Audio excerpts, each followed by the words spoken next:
So, your Chevy Colorado's trailer lights just quit on you. It happens to the best of us. Let's walk through the fix step by step. First, check the basics. Make sure your trailer is firmly plugged into the truck's connector. Sometimes it's just a loose plug.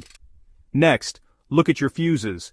Open your fuse box, usually under the hood or by the driver's seat. Look for any blown fuses labeled trailer or tow. If you find one, swap it out with a new fuse of the same size. Now, grab a flashlight and check the trailer wiring. Look for wires that are broken, bent, or rusty. Rust or dirt can stop power from reaching your lights. Clean the connectors with a wire brush or some contact cleaner. If things still don't work, try your trailer on another truck, or borrow a friend's trailer for your Colorado.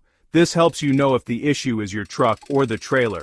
If all else fails, you might need a mechanic. But most of the time, the fix is simple. Just a fuse, a plug, or a little cleaning. And remember, working trailer lights aren't just handy, they're the law. Stay safe and happy towing.